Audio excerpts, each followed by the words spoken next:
A lot of this isn't going to make sense to you, and I'm sorry about that. I'm just going to start at the beginning, with the house.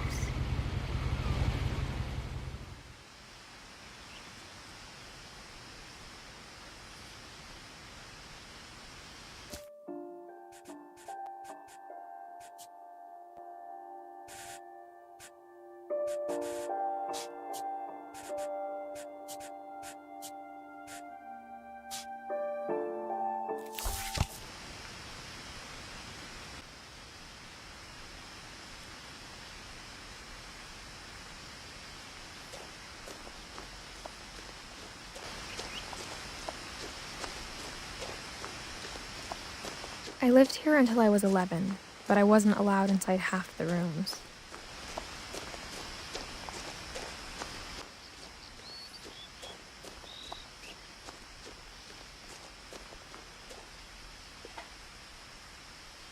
Inside the mailbox were bills from 7 years ago, marked urgent, open immediately.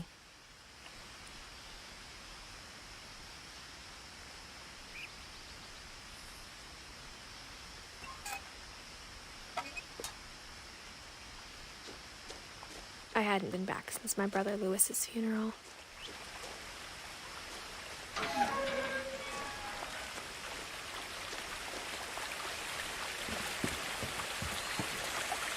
In her will, my mother left me a key, but didn't tell me what it unlocked.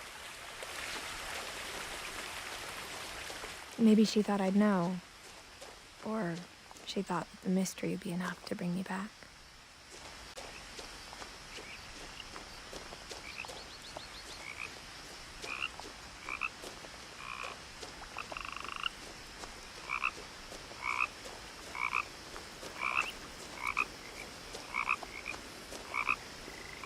The truth is, even after I inherited the house, I never thought I'd come back to it. But now I had questions about my family that only the house knew the answers to.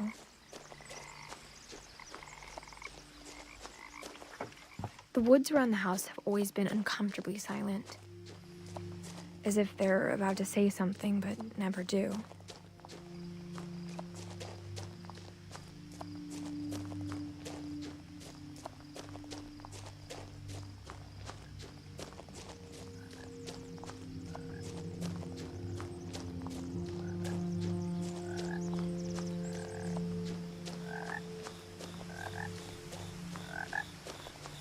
The house was exactly like I remembered it, the way I'd been dreaming about it.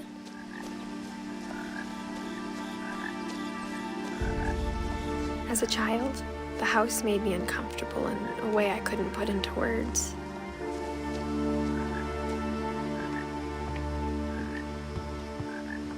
Now, as a 17-year-old, I knew exactly what those words were. I was afraid of the house.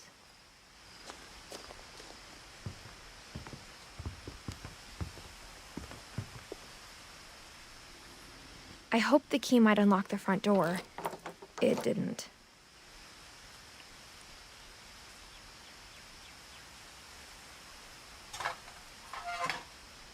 Looking in, I felt like the house itself had been waiting for me.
Crawling through the doggy door used to be a lot easier when I was 11.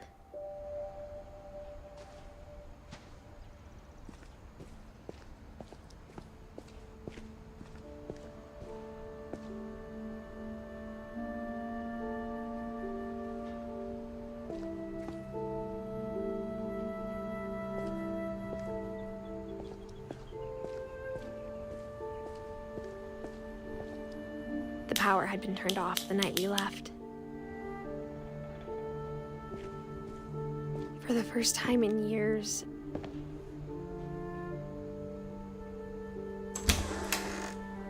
I felt like I was home.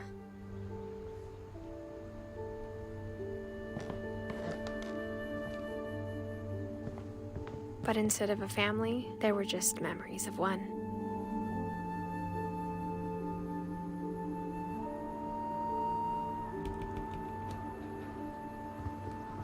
Like how after Louis started working at the cannery, we all got sick of eating salmon.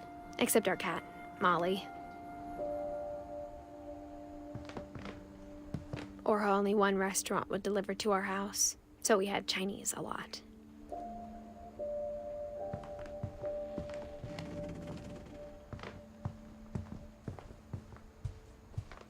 The table was still a wreck from the night we left. It was like a bomb had gone off, killing everyone but sparing the furniture.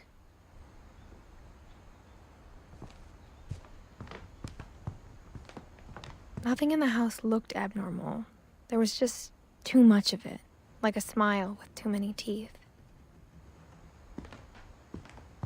Even the fireplace had a story.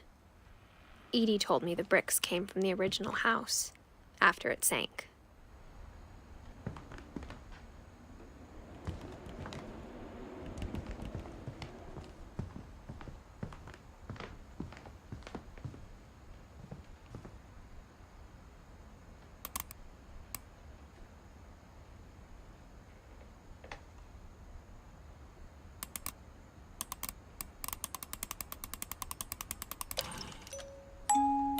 Great-Grandpa Sven built a music box for Barbara, along with the rest of the house. Mom always told me to stay out of the basement, so I wasn't too surprised when the key didn't fit.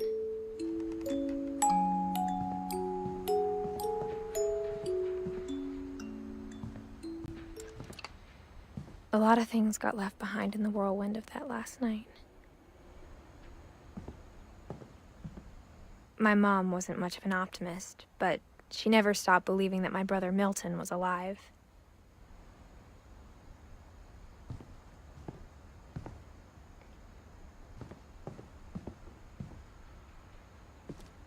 After Milton disappeared, Mom sealed up all the bedrooms. Then Edie retaliated and drilled peepholes.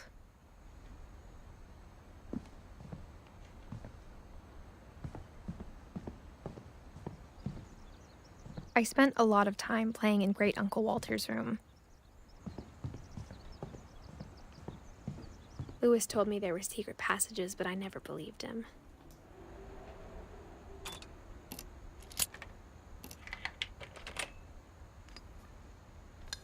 Turns out, my mom was really good at keeping secrets. Now it was time to find out what my mom had been afraid of.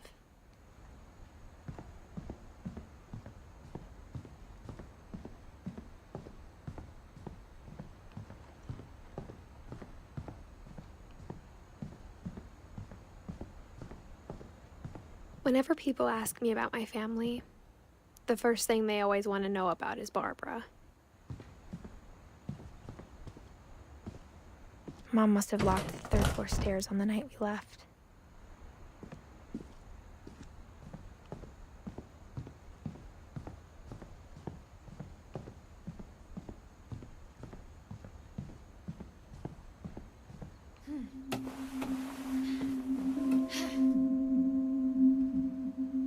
From the paintings on the wall, it was clear my brother Milton had been here before me. Reading this, maybe it sounds like I had a plan. But I had no idea what was behind that door.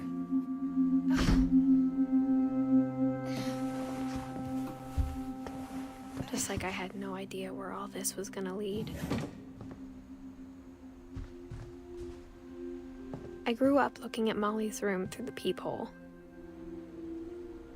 Molly's gerbil had a tiny bedroom with its own even tinier gerbil cage.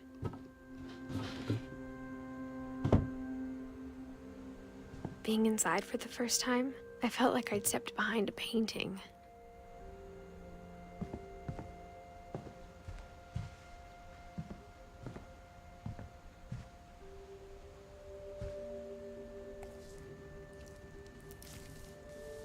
December 13th, 1947. Dear Diary, I'll be gone soon, but I wanted to tell somebody about what's gonna happen. It started when Mom sent me to bed without dinner. I woke up and I was starving, so I looked around for something to eat. The gerbil food was dry, but I didn't mind it.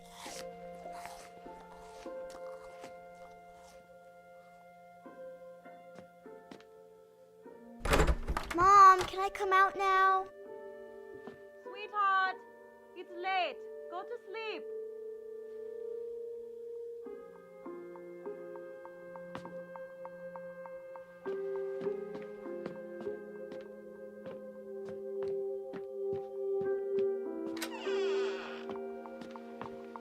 I kept eating and eating.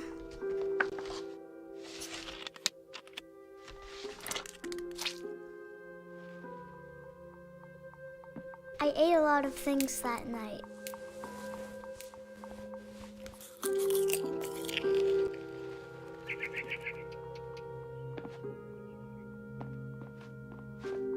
Then I heard chirping outside my window. It was a barn swallow going back to her nest. I reached out for her.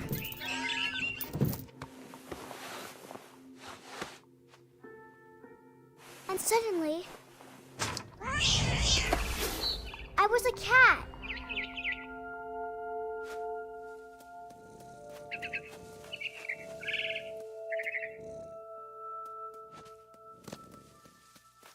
I tried to be quiet, but the bird was really scared.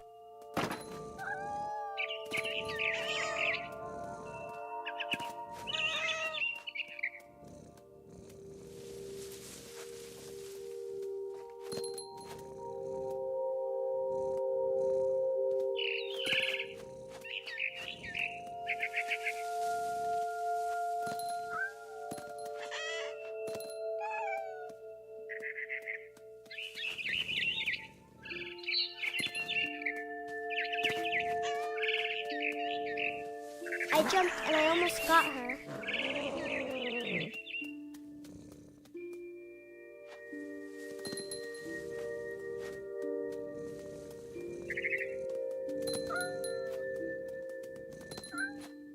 I could tell she was getting really tired. Battery low.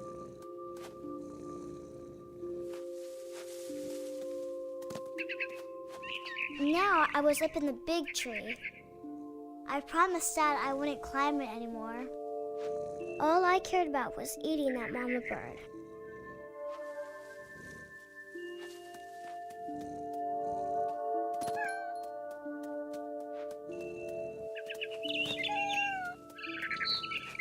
I gobbled her up. And suddenly, I was an owl. First, all I heard was the wind. Then I heard little teeth nibbling in the grass.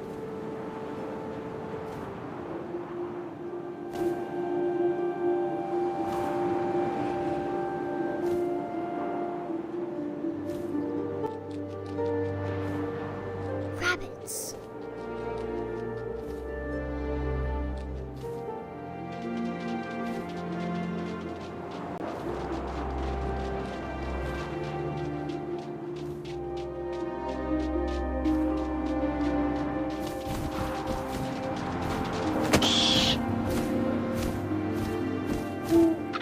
Imagined his face looking up and seeing mine through my talons. I swallowed him up, and I didn't chew one bit. Then I flew off to find something bigger.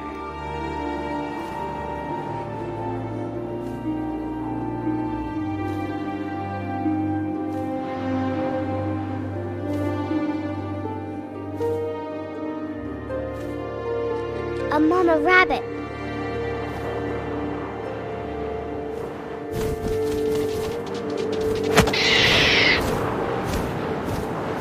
She was almost too big to carry.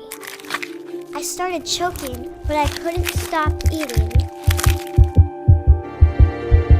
And suddenly, I was a shark.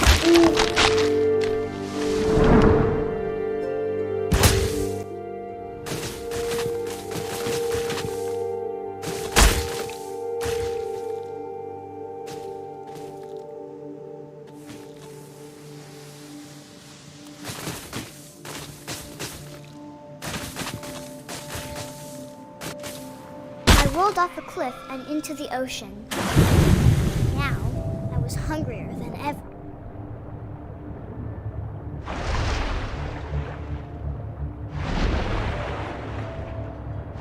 I wanted fat, juicy seeds.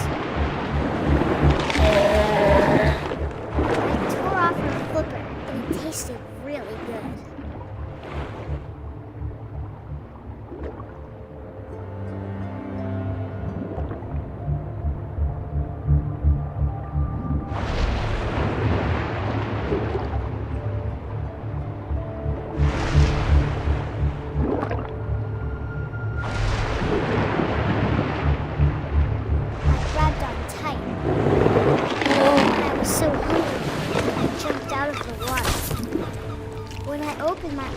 Everything had changed.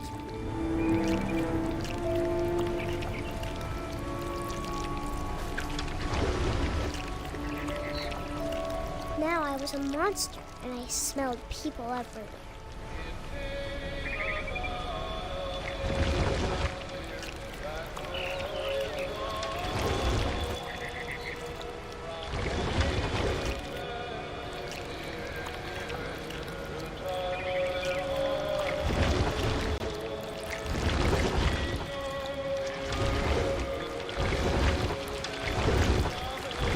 I was big, and I moved real quiet.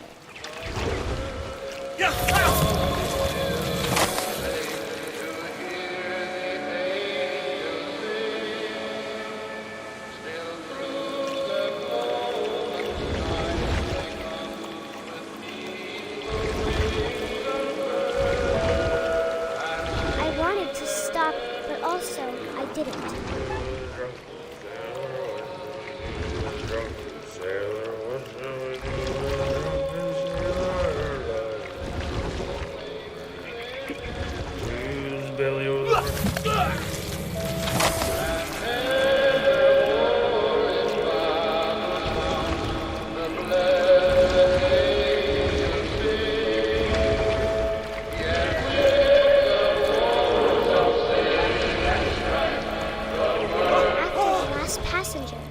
Still hungry. And across the water, I smelled something new. Something I had to have, so I swam towards it.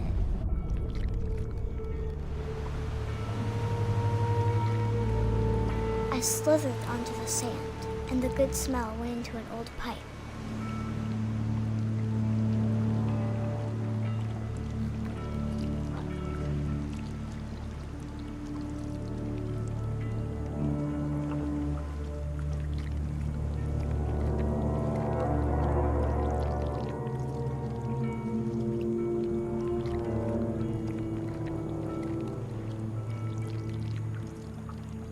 I got closer and closer.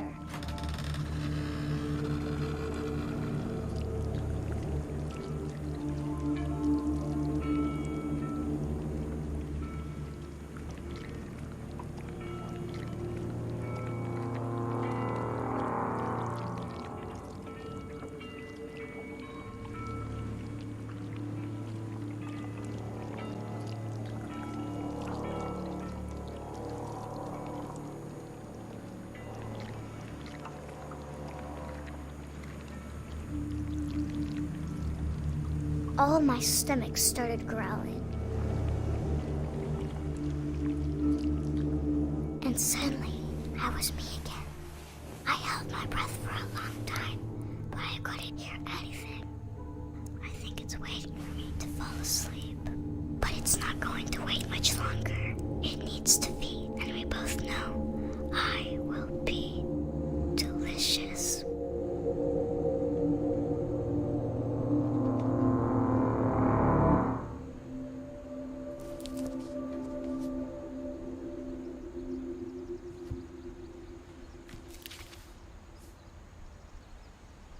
I'm not sure if I believed all of that, but I'm sure Edie would have.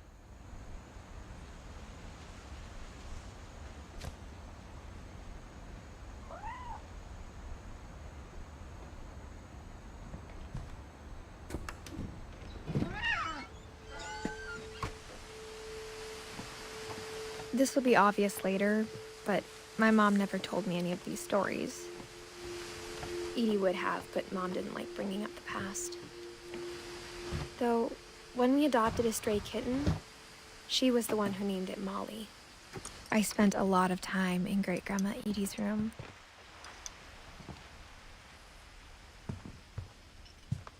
Her room was like a museum.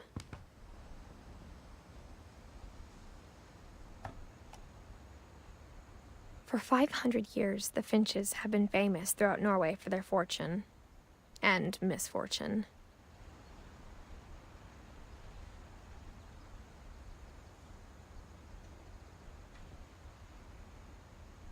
Odin Finch buries the latest victims of the family curse, his wife Ingeborg and their newborn son, Johan.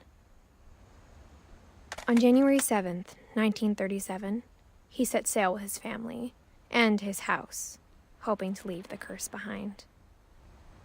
But 40-foot waves off the coast of Washington send the house and Odin to the bottom of the sea. Odin's daughter Edie, with husband Sven and baby Molly, step ashore on their new home, Orcas Island. Odin Finch is the first to be buried in the new family cemetery. His daughter Edie is already dreaming of a new Finch house.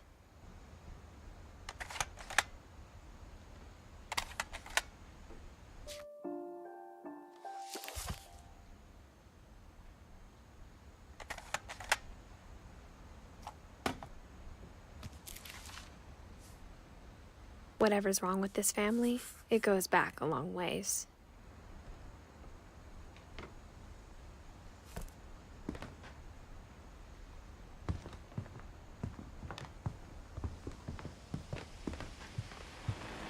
When Edie told people Sven was killed by a dragon, she could also have said he was building a dragon-shaped slide that collapsed.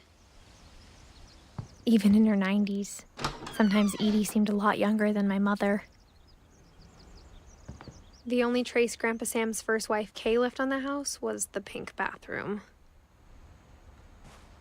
It was a pretty big trace.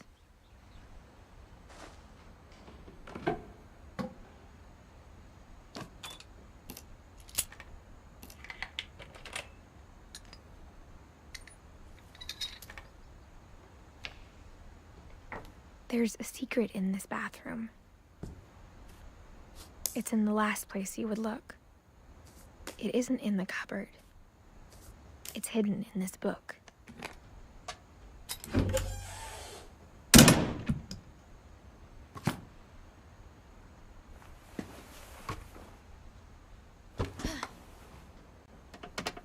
Sven gave Sam an old camera he'd refurbished. He never put it down.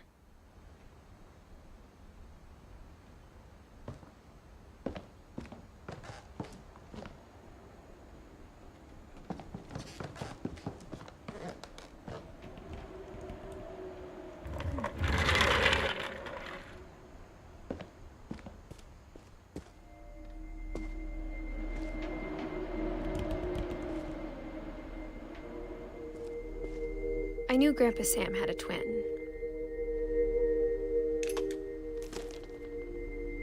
And that he never talked about him.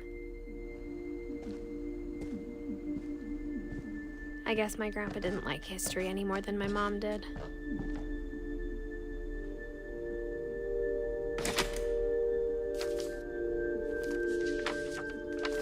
How I Want to Remember My Brother by Sam Finch. The thing I remember is that when he made up his mind, that was it.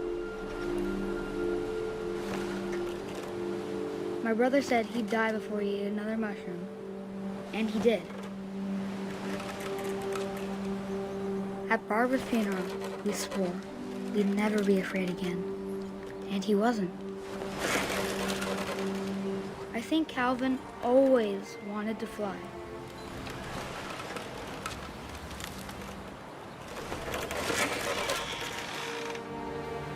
Sam! Calvin! Dinner's ready! Coming! But that day, he finally made up his mind to do it. I told him going around was impossible. Maybe if I hadn't said that.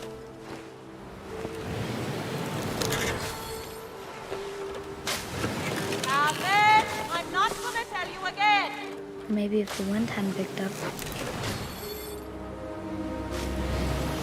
Then maybe he'd still be here. But I doubt. I think he'd already made up his mind. That's what I want to remember about my brother.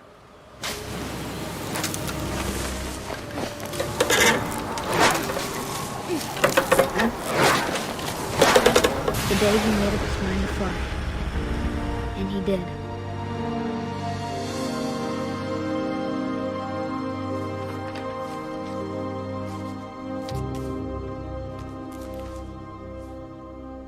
Calvin's story felt strangely familiar. When I was younger, I remember trying to do the exact same thing.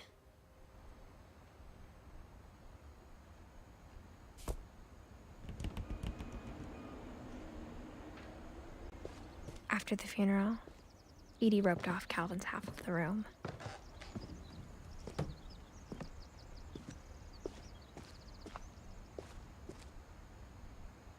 Mom said Grandpa Sam enlisted at 18 and never set foot in the room again.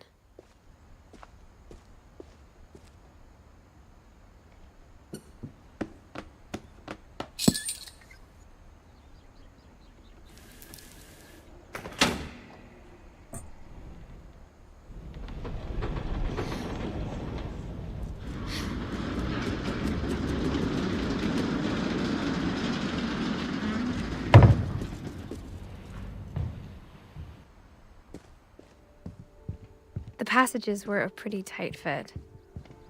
They'd obviously been built for smaller hands and bellies.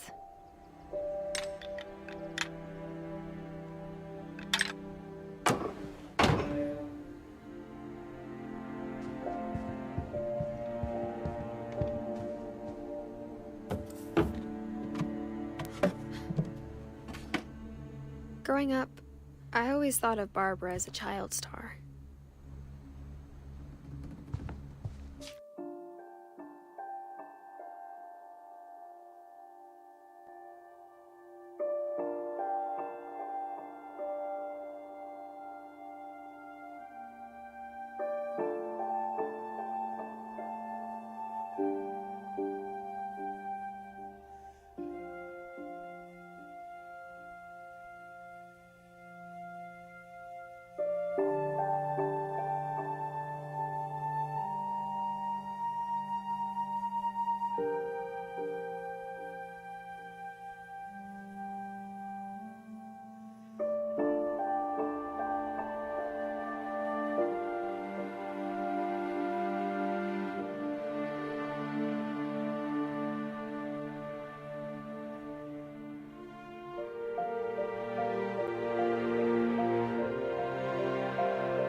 I never thought about how hard it must have been for her afterwards.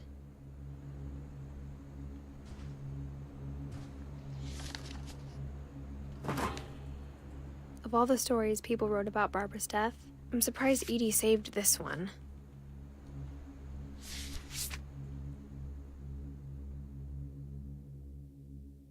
Old Jack here with another ghastly tale inspired by America's most unfortunate family. I'm calling it the surprise ending of Barbara Finch. As a child star, Barbara was famous for her scream. Now at 16, she was all washed up, a has-been. But in a lucky break, she'd been asked to perform her signature scream at a local convention for monster movie fans. It was just the boost her career needed. Unfortunately, her scream hadn't aged well. Getting better. I think you just need the right motivation. Her biggest fan and current boyfriend, Rick, was about to demonstrate when... Now that was a great scream. It was Barbara's father, Sven. He'd slipped into a table saw and had to be rushed to the emergency room. So Barbara got stuck babysitting her youngest brother, Walter. Her convention comeback was cancelled. Okay, I'm hearing frustration, but I'm not hearing terror. What if I tried... A gang of hoodlums in Halloween masks have been terrorizing Orcas Island tonight. Police are urging residents to... That came from the basement. You're right! Also, I loved your delivery on that. Why is your basement door locked? Because my dad likes making puzzles and secret passages. There's a key hidden in the music box. The secret is to keep winding and winding until finally the key pops out. Thanks, babe. I'll be back in a sec. 20 minutes later, Rick hadn't returned. So Barbara went to look for him, right on cue. She reached for the music box. And as she wound the key, she listened for Rick, but the house was silent.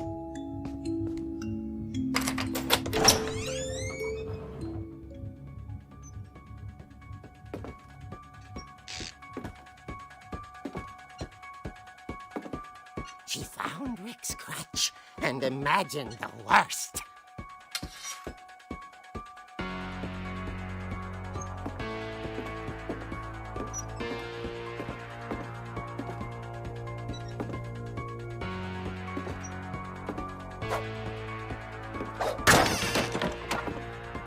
The gang's leader is the infamous Hookman killer, Dr. Carl Hamill, who impaled and then ate his family 10 years ago tonight.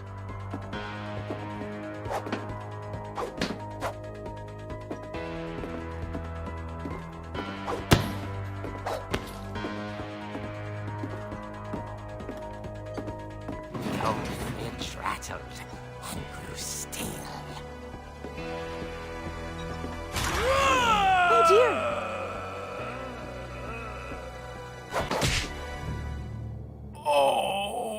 Rick?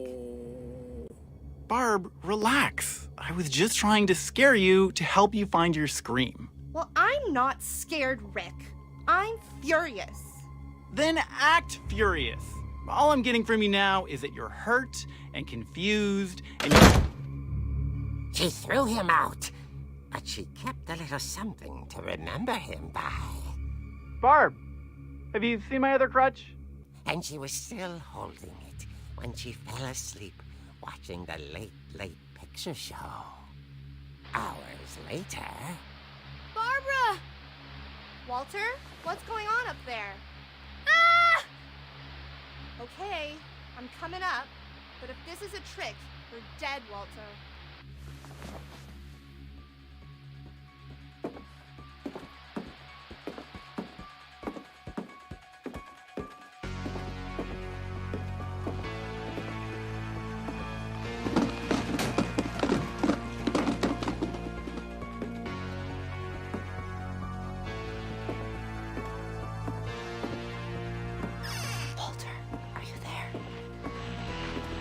Walter vanished, but his bedside radio was still on. Orcas Island police described the man as 6 feet tall, with a steel hook for a hand.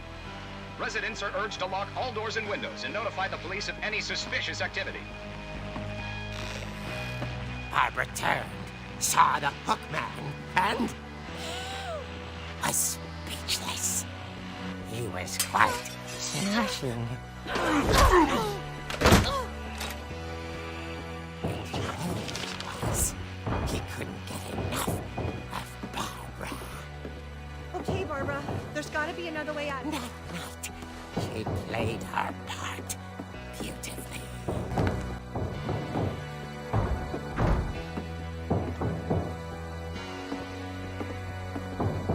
Molly's door hadn't been opened in years. The hinges groaned.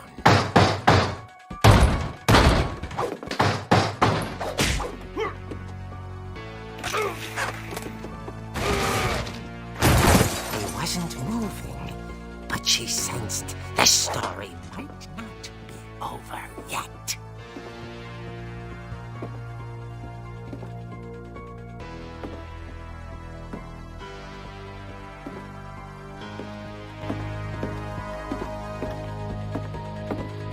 The hookman had vanished.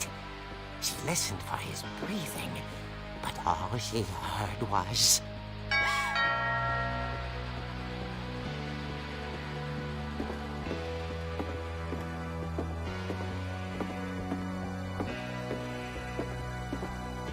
At the door, she heard whispering. It was coming from inside the house.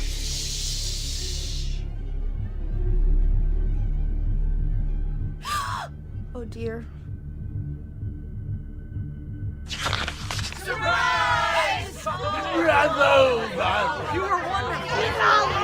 The monsters had come to surprise her. For Barbara, it was a dream come true. Then she saw what kind of monsters they were, and she realized what was about to happen. She was going to be famous. And with her final breath, Barbara Finch gave the performance of her life.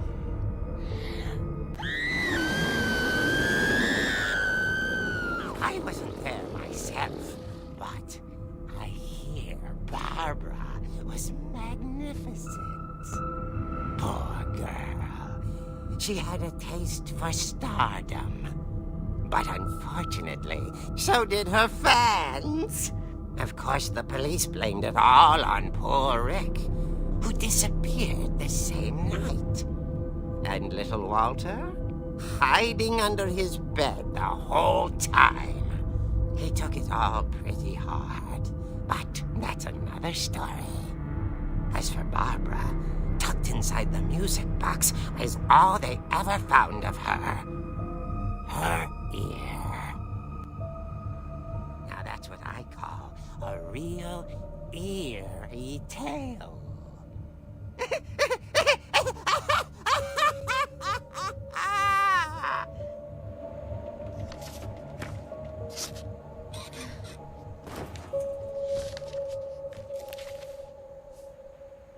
Edie told me all Barbara wanted was to be remembered, as absurd as that comic was. Maybe what Edie saw was a happy ending.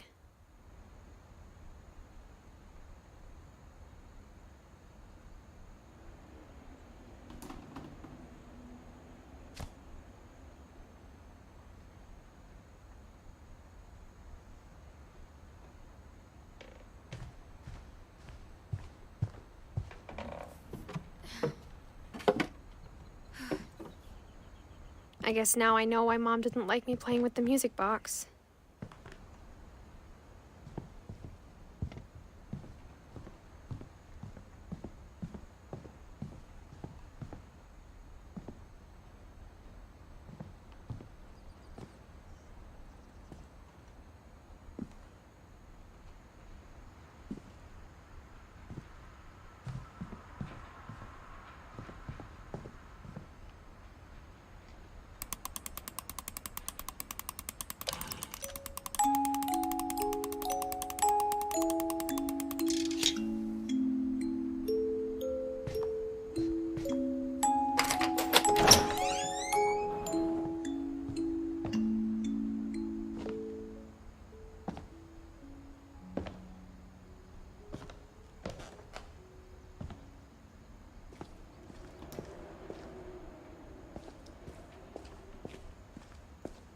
Mom said the basement was off limits, unless I wanted another tetanus shot.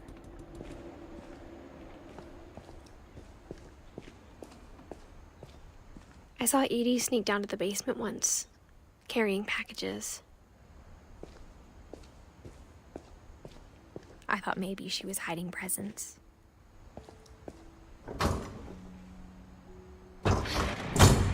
It turned out she was hiding a lot more than that.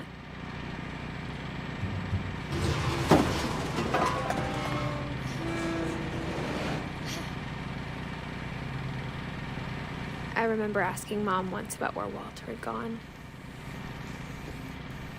She said after Barbara died, he got as far away as he could. If there's a pattern in all these stories, I think it's that none of us has gotten very far.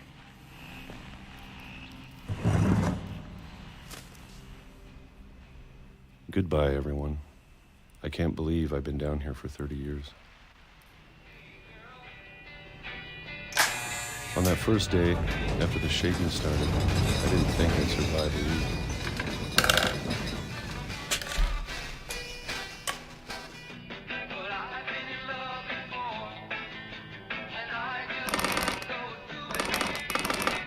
But after a few days, I settled into a routine.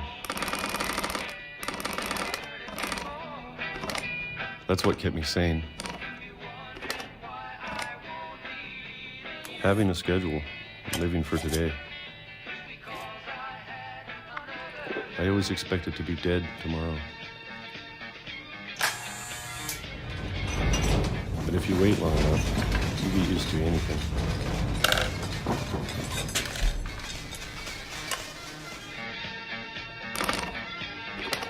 Even a monster on the other side of the door starts to feel normal.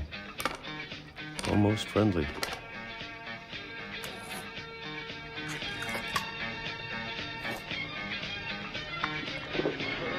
And then one day, everything just stopped. Whatever that thing was, it was gone. Maybe it got tired of waiting. Or maybe I just got tired of being afraid.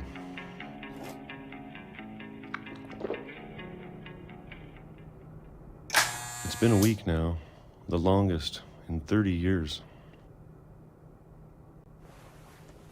I'm done waiting. I have to leave while I still can.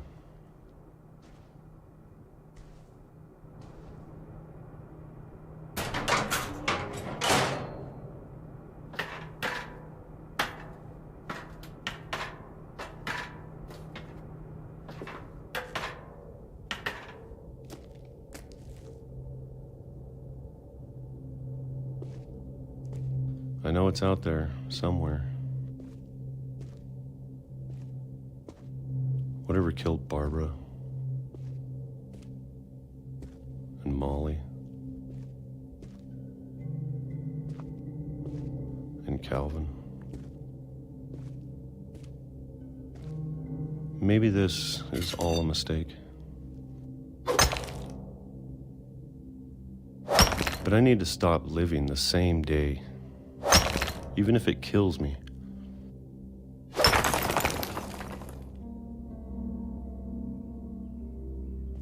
Whatever's out there, I want you to know I'm ready for it. I'm going to appreciate all of it, especially the food. I don't mind if I only have a year left, or a month, or a single week. I'd be happy with one new day. I can already imagine the sun on my face.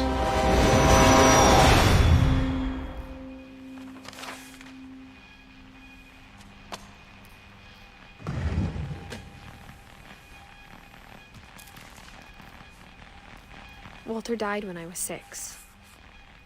I can't believe my mom never told me he was down here.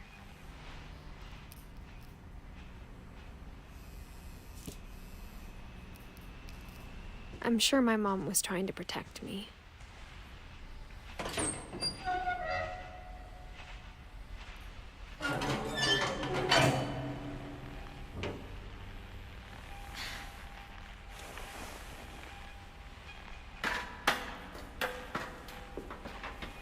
Maybe she was afraid I'd end up like Walter.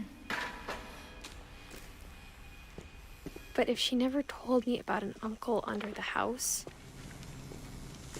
I can only imagine what else she was hiding. I don't want to make the same mistakes she made. Trying to bury something that's still alive.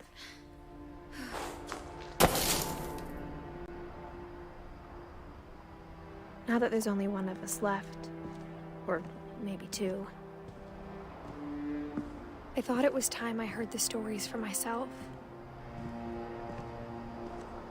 and found out what happened to everyone else. But now I'm worried the stories themselves might be the problem. Maybe we believed so much in a family curse, we made it real.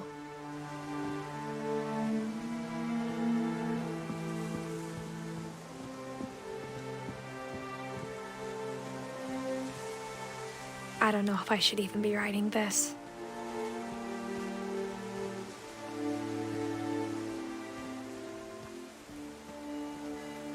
Maybe it'd be better if all this just died with me.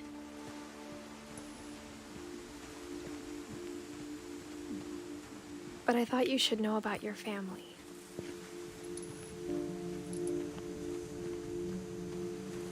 And the history you're a part of.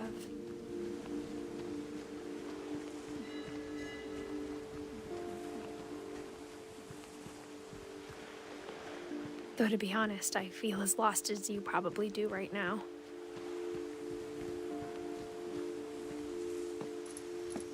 I think the people in these stories believed them, for what that's worth.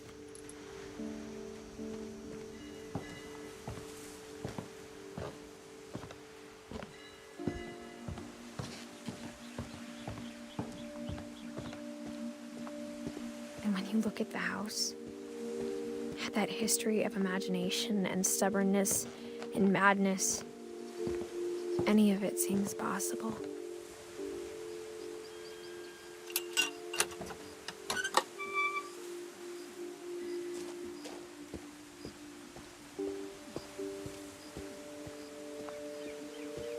I think we've been surrounded by death for so long, we've just gotten used to it. What kind of family finishes building a cemetery before starting the house?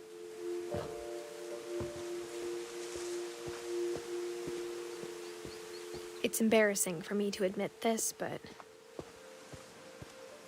the pet cemetery made me more uncomfortable than the human one. 3 of the gerbils were mine, and 2 had been my fault.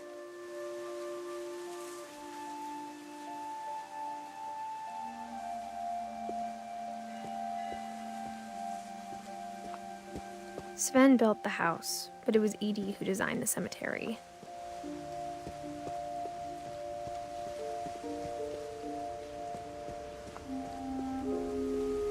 I'm sure Odin's monument had been Edie's idea. My mom was always trying to move on, but for Edie, the past never went away. She could see it poking out of the water at low tide.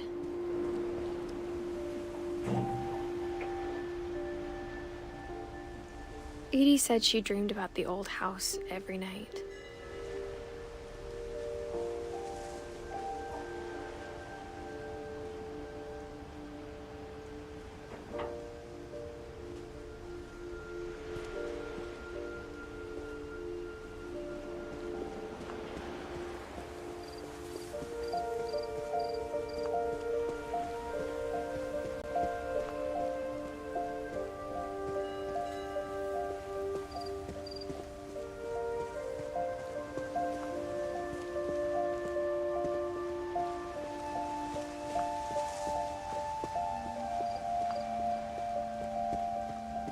Edie's side was always easier for me to understand.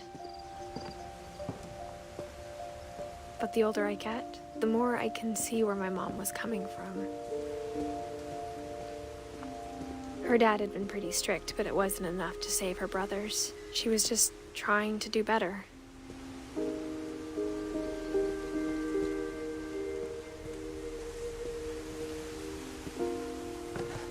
She lost 2 of her brothers, just like I did. I get why she tried so hard to protect us.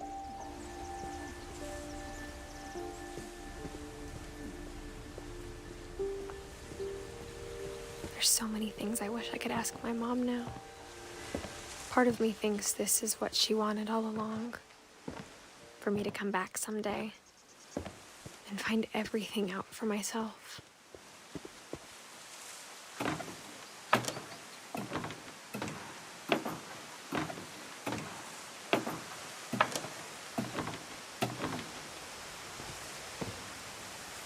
But looking back on it now, if she told me there was going to be so much climbing, I never would have come when I was 22 weeks pregnant.